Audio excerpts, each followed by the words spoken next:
पूरी राम कथा तो नहीं कहेंगे, पर कुछ लीला, कुछ भाव, कुछ चिंतन प्रभु श्री राम के विषय में कहें। 4 स्वरूपों में प्रकट हुए हैं ठाकुर जी आज ही के दिन दशरथ जी के यहां पर। यहां भरत जी भी ठाकुर जी हैं, लक्ष्मण जी भी ठाकुर जी हैं, शत्रुघ्न जी भी ठाकुर जी हैं, चारों ठाकुर हैं। किंचित भी भेद नहीं है, बस उनके धर्म में भेद है, स्वधर्म भेद, प्रेम में भेद नहीं कहेंगे, थोड़ा परिवर्तन है। श्रेष्ठ और अति श्रेष्ठ और अति अति श्रेष्ठ, ऐसा स्वभाव है। हमारे यहां पे तो श्री रामानुज संप्रदाय के एक आचार्य जी ने ग्रंथ लिखा, उस ग्रंथ में कहा राम जी का जो प्रेम है वो सामान्य है, भरत जी का जो प्रेम है वो राम जी से विशेष है, लक्ष्मण जी का जो प्रेम है वो भरत जी से भी विशेष, इसलिए विशेषतर है, और श्री शत्रुघ्न जी का प्रेम वो विशेषतम है। शत्रुघ्न जी ऐसे पात्र हैं जिनके बारे में ज्यादा चर्चा होती ही नहीं है, पर राम अवतार में यदि सबसे बड़ा प्रेमी यदि कोई है तो वो श्री शत्रुघ्न जी महाराज। राम जी का धर्म क्या है? विशेष। कैसे? सामान्य। पिता ने आज्ञा दी, 14 वर्ष राम वनवासु, राम जी पिताजी की आज्ञा मान करके वन में चले गए। बहुत ध्यान से सुनिएगा। लेकिन राम जी से भी ज्यादा विशेष प्रेम किसका है? भरत जी का। नहीं, राम जी से विशेष लक्ष्मण जी, लक्ष्मण जी से विशेष भरत, और भरत से विशेष शत्रुघ्न। राम जी से विशेष लक्ष्मण जी क्यों हैं? राम जी तो पिताजी की आज्ञा मान करके वन में जा रहे हैं, लेकिन लक्ष्मण जी को राम जी आज्ञा करते हैं। बहुत सुंदर प्रसंग है, ज्यादा विस्तार नहीं करना मुझे, साल में एक ही बार राम कथा करते हैं हम, बहुत आनंद आता है। तो राम जी बोलते हैं लक्ष्मण जी से कि लक्ष्मण, पिता की अनुपस्थिति में बड़े पुत्र को राज्यपाट संभालना चाहिए, और बड़े पुत्र की अनुपस्थिति में छोटे पुत्र को पूरे राज्य की रक्षा का दायित्व होता है। पिताजी अभी अचेत अवस्था में हैं, वो अयोध्या संभाल नहीं पाएंगे, और मुझे 14 वर्ष के लिए वन में जाना है। भरत और शत्रुघ्न दोनों अपने नानी के घर गए, मामा के यहां गए हैं। बच्चे तुम, तो मैं तुम्हें आज्ञा देके जाता हूं कि मैं 14 वर्ष के लिए वन जा रहा हूं। अयोध्या का ध्यान रखना, माताजी का ध्यान रखना, पिताजी का ध्यान रखना, सब कुछ व्यवस्थित करके रखना। और मेरी आज्ञा है, बड़े भाई की आज्ञा टाल नहीं सकते तुम। लक्ष्मण जी बोले आपकी बात पूरी हो गई हो तो मैं कुछ कहूं? राम जी बोले कहो। बोले प्रभु एक बात बताइए, आज्ञा मानना और ना मानना ये शरीर का धर्म है कि आत्मा का धर्म है? बहुत ध्यान से सुनिएगा। लक्ष्मण जी कहते हैं आज्ञा मानना या आज्ञा टालना ये शरीर का धर्म है कि आत्मा का धर्म है? ठाकुर जी बोले भाई आत्मा को तो कोई आज्ञा हो ही नहीं सकती, आत्मा तो स्वच्छंद है। आज्ञा मानना और आज्ञा टालना ये धर्म तो शरीर का ही है, आत्मा को कोई आज्ञा थोड़ी कर सकता है। अब मेरे गुरु अगर मुझे आज्ञा कर दें कि ए भाई इंद्रेश सुनो, तुम देह छोड़ो और इसके अंदर जो आत्मा है वो निकल करके बाहर आ जाओ, तो मैं चाह करके भी मेरी आत्मा वो पालन नहीं कर पाएगी। आत्मा को कोई आज्ञा नहीं होती। राम जी बोले आज्ञा तो शरीर का धर्म है, आत्मा का नहीं।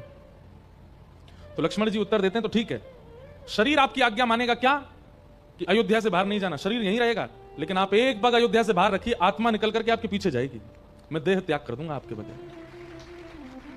बहुत ऊंची बात है, समझ में आई हो तो बस हृदयस्थ कर लेना। मानो लक्ष्मण जी कह रहे हैं आपकी आज्ञा नहीं तोड़ूंगा मैं, शरीर तो अयोध्या में ही रहेगा, लेकिन प्राण आपके साथ जाएंगे।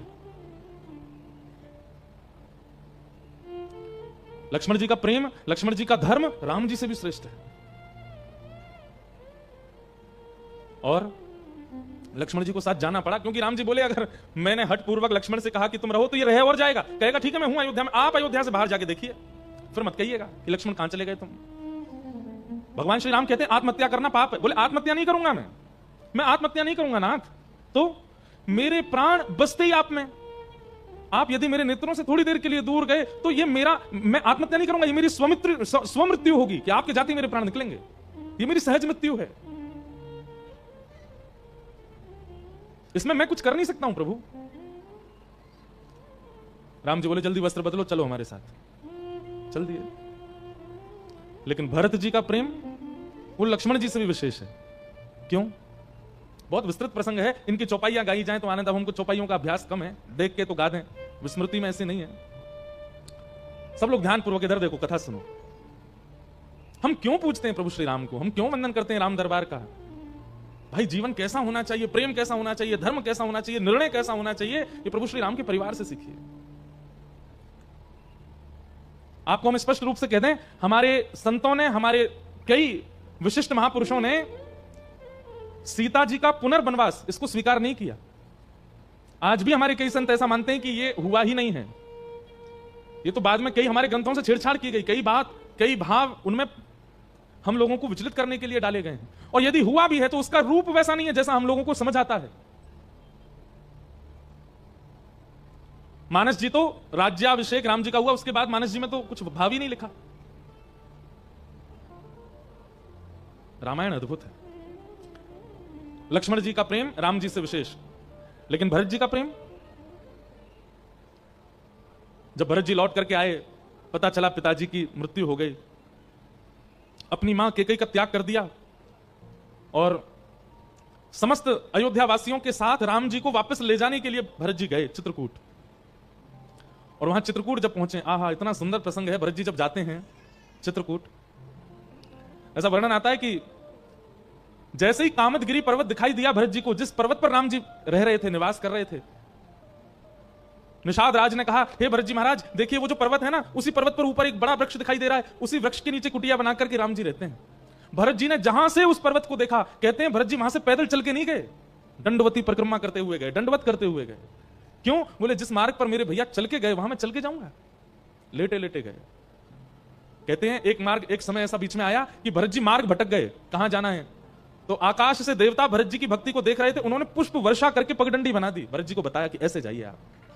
ऐसा भरत जी का प्रेम। लेकिन जो बात मुझे विशेष कहनी है वो सुनो, भरत जी का प्रेम कैसा। जैसे ही पहुंचे राम जी के पास, भरत जी ने जैसे ही राम जी को देखा वनवासी भेष में, अपनी भाभी को देखा वनवासी भेष में, छोटे भाई को देखा, भरत जी को पहली दृष्टि पड़ती तो मूर्छा आ गई, मूर्छित हो गए भरत जी, देख ही नहीं पाए। और जब होश में आए, राम जी के चरणों से लिपट गए, भैया आपने मेरी प्रतीक्षा क्यों नहीं की, आप क्यों चले आए वन में। राम जी बोले, क्योंकि मुझे पता है तुम आ गए होते तो मेरा कभी वनवास होता ही नहीं। कहीं ना कहीं राम जी को सबरी की याद है, कहीं ना कहीं राम जी को जटायु का याद है, कहीं ना कहीं राम जी को हनुमान जी का स्मरण है। इन भक्तों के स्मरण के लिए ठाकुर जी सोच रहे हैं कि मुझे वनवास करना ही पड़ेगा। और भरत यदि आ गया होता तो राम जी का वनवास कभी नहीं होता। भरत अब देखो, रोना नहीं है, तुम मेरे छोटे भाई हो, मैं तुम्हारा बड़ा भाई हूं। भरत जी ने बताया, पूज्य पिताजी भगवत धाम चले गए। राम जी बहुत रोए। एक दिन एक रात्रि राम जी ने ना तो शयन किया, ना भोजन किया, ना जलपान किया, पिताजी की याद में। सब अयोध्या के लोग वहीं चित्रकूट पर्वत पर ही सब बैठे हैं और सब प्रतीक्षा कर रहे हैं कि राम जी वापस चलें। राम जी ने कहा, देखो भरत, पिताजी की अनुपस्थिति में ज्येष्ठ पुत्र को राज्य गद्दी संभालनी चाहिए। मैं वनवास में हूं, इसलिए अब तुम अयोध्या के राजा हो और जाकर के वहां का राजपाट संभालो। माताओं का ध्यान रखना, अपना भी ध्यान रखना। भरत जी घुटनों पर बैठे हैं और हाथ जोड़ करके सुन रहे हैं और सुनते सुनते कह रहे हैं, भैया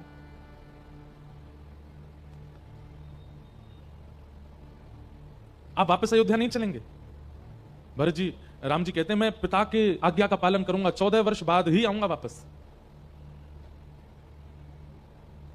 भरत जी ने कहा कि हम ऐसा कर लें कि आप और लक्ष्मण वापस चले जाइए, कुछ दिन का वनवास तो आपका हो ही चुका है, अब आगे का जो वनवास है वो मैं और शत्रुघ्न करेंगे, क्योंकि इस वनवास का दोषी मैं खुद को मानता हूं। यदि मेरा जन्म ना हुआ होता तो मेरी मां के चित्त में कभी इच्छा प्रकट नहीं होती कि मैं राजा बनूं, इसलिए दोषी मैं हूं। आगे का वनवास मैं कर लूंगा, पिता की आज्ञा भी पूरी हो जाएगी और अयोध्या के लोग प्रसन्न हो जाएंगे, आप राजा, और मैं बहुत प्रसन्न होऊंगा नाथ यदि आप अयोध्या वापस जाते हैं तो। राम जी बोले, ये असंभव है, आज्ञा पिता ने मुझे दी है, इसलिए मुझे ही जाना होगा। तो भरत जी अपने आंसू पहुंचे, बहुत देर तक तो मनाते रहे, धीमे धीमे पैर पकड़ के हाथ जोड़ करके मनाते रहे। थोड़ी देर बाद भरत जी ने आंसू पहुंचे और थोड़े रोष में आकर के बोले, तो नहीं मानेंगे आप। राम जी बोले, बिल्कुल नहीं मानेंगे। अच्छा भैया एक बात बताइए, राजा की अनुपस्थिति में राजा राज्य गद्दी का अधिकारी कौन होता है। राम जी बोले, तो सामान्य सी बात है, राजा की अनुपस्थिति में उसका जो बेटा, बड़ा बेटा है, वो राज्य गद्दी का अधिकारी। भरत जी बोले, बड़ा बेटा आप अभी वन में हैं, तो आप तो वनवासी हैं, तो आपकी अनुपस्थिति में अब राज्य गद्दी का अधिकारी कौन। राम जी इसके बोले, वो तो मैं कह ही रहा हूं, तुम अधिकारी हो, मैं अयोध्या का राजा हूं। अगर अभी देखा जाए प्रैक्टिकली अयोध्या का राजा मैं हूं।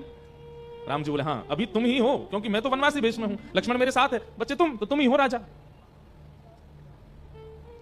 भरत जी महाराज खड़े हो गए और खड़े होकर के बोले, आप अयोध्या नरेश की आज्ञा मान करके वनवास आए थे, उसी अयोध्या का वर्तमान राजा आपको आज्ञा कर रहा है, वापस अयोध्या चलिए। जब राजा की आज्ञा आपके लिए इतनी बड़ी है, इतनी महत्वपूर्ण है, तो उस समय के राजा ने आज्ञा की थी कि वन में जाओ, और इस वक्त अयोध्या का राजा मैं हूं, मैं आपको आज्ञा करता हूं। निवेदन नहीं है, प्रार्थना नहीं है, आज्ञा। चलिए वापस। राम जी अब कोई उत्तर नहीं दे पा रहे, क्योंकि भरत जी ने पहले ही बुलवा दिया मुख से कि राजा मैं हूं। राम जी बोले ये बात उचित नहीं है। बोले कि आप यहां सभा में किसी से ऐसा कहवा दीजिए कि यह बात उचित नहीं है। अगर कोई बोल दे कि मेरी बात अनुचित है तो आप वापस आ जाइएगा। वहां बैठे हर व्यक्ति ने भरत जी की बात को उचित बताया। बोले नहीं, भरत जी ठीक कह रहे हैं, बिल्कुल। आप राजा की आज्ञा बार बार बोल रहे हैं, तो फिर से राजा की आज्ञा है, वापस चलिए। सीता जी और लक्ष्मण जी को छोड़ करके वहां बैठे एक भी व्यक्ति ने राम जी का पक्ष नहीं लिया, सब भरत जी के पक्ष में चले गए। नहीं, भरत जी सही कह रहे हैं, आपको वापस चलना चाहिए।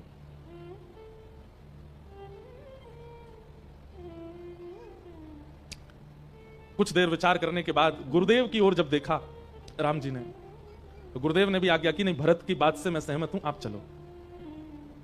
और राम जी उठ करके अयोध्या की ओर बढ़ने लगे।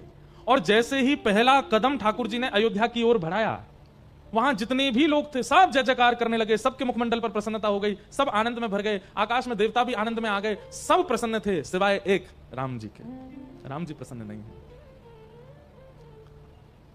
और उस समय भरत प्रसन्नता अप्रसन्नता में नहीं है, वो राम जी के मुखमंडल को गौर से देख रहे हैं। और जैसे ही राम जी के मुखमंडल पर उन्होंने मलिनता और जब अंतरंग कष्ट का अनुभव किया, सब यहां नाच रहे थे कि अब राम जी वापस चलेंगे, अब कोई वनवास नहीं होगा, अब सब ठीक हो गया, हमारी अयोध्या के सारे कष्ट दूर हो गए, अब राम जी वापस चलेंगे।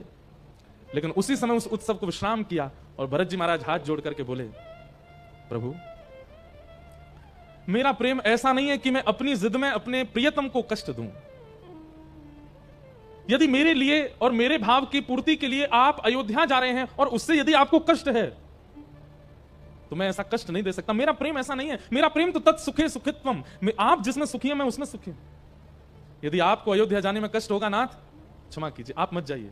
मैं आपको हठ पूर्वक दुखी करके, परेशान करके, इस प्रकार आपके मलिन चेहरा करके मैं आपको नहीं लेके जा सकता।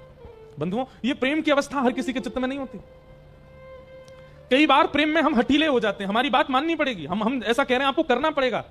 पर प्रेम पवित्र और प्रेम शुद्ध कब होता है कि हम सह लेंगे लेकिन हमारा प्रेमी ना सहे, उसके सुख में हम राजी। उद्धव जब वृंदावन गए तो वृंदावन में गोपियों को जाकर के कह रहे थे, आप जिस कृष्ण को अपना प्रियतम मानती हो ना, वो आपका प्रियतम नहीं है, वो परब्रह्म है, जगदीश्वर है, जगदाधार है, वो जगन्नाथ है, वो भगवान है साक्षात। और भगवान किसी एक के नहीं होते, सबके होते हैं। आप उनको प्रियतम मान करके रोया मत कीजिए। गोपियां तब एक बात कहती हैं, उद्धव, वृंदावन से मथुरा 6 किलोमीटर है। कितना? 6 किलोमीटर।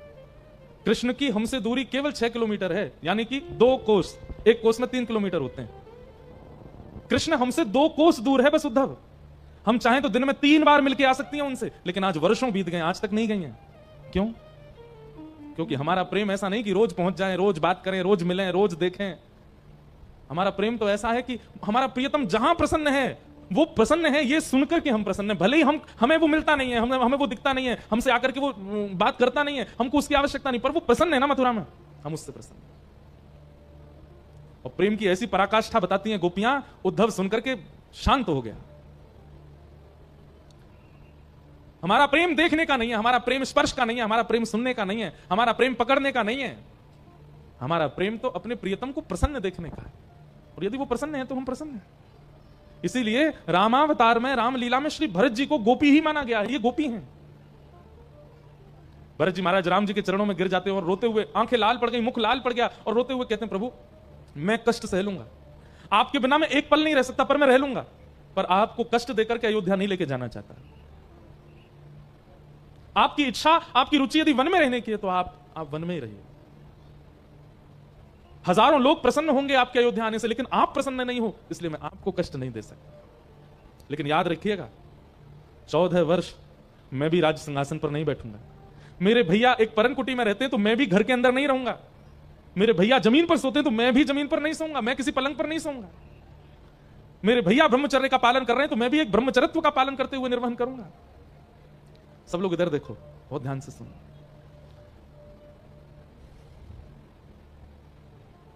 लेकिन 14 वर्ष से एक दिन भी अधिक यदि हुआ तो यह भरत आपको जीवित नहीं मिलेगा। भरत जी ने गिनवा दिया, आज कितने दिन हो चुके हैं आपको वन आए हुए और अभी कितना वर्ष कितने दिन रह गए हैं। बोले मैं एक एक क्षण गिनूंगा और 14वें वर्ष के अंतिम क्षण में भी आप यदि नहीं आए, अंतिम क्षण के भले अगले क्षण आए तो भी मैं जीवित नहीं मिलूंगा, मैं प्राण त्याग दूंगा। ये भरत जी का प्रेम है। लक्ष्मण जी के प्रेम में तो कहीं ना कहीं जिद है कि आप बाहर जाके देखो, मैं प्राण निकाल दूंगा अपने, मैं जीवित नहीं रहूंगा। लेकिन भरत जी के प्रेम में जिद नहीं है, भरत जी के प्रेम में हट नहीं है। इसलिए भरत जी का प्रेम लक्ष्मण जी से भी विशेष है। राम जी से विशेष लक्ष्मण, लक्ष्मण से विशेष भरत, और भरत जी से भी विशेष हैं रामायण के एकदम गोपनीय पात्र जिनका नाम है शत्रुघ्न जी महाराज। क्यों? शत्रुघ्न जी हमेशा पर्दे के पीछे ही रहे, उनकी चर्चा मंचों पर हुई नहीं है ज्यादा। अब देखो स्थिति, ये प्रसंग मुझे बोलना नहीं था, बहुत गंभीर है, लेकिन पता नहीं क्यों आ गया भाव। मैं तो कोई अंतरंग लीला सुनाने के भाव से आया था कि आज राम जी की रासलीला सुनाएंगे, पर वो भाव आया ही नहीं, ये आ गया, इसलिए ध्यान से सुनो।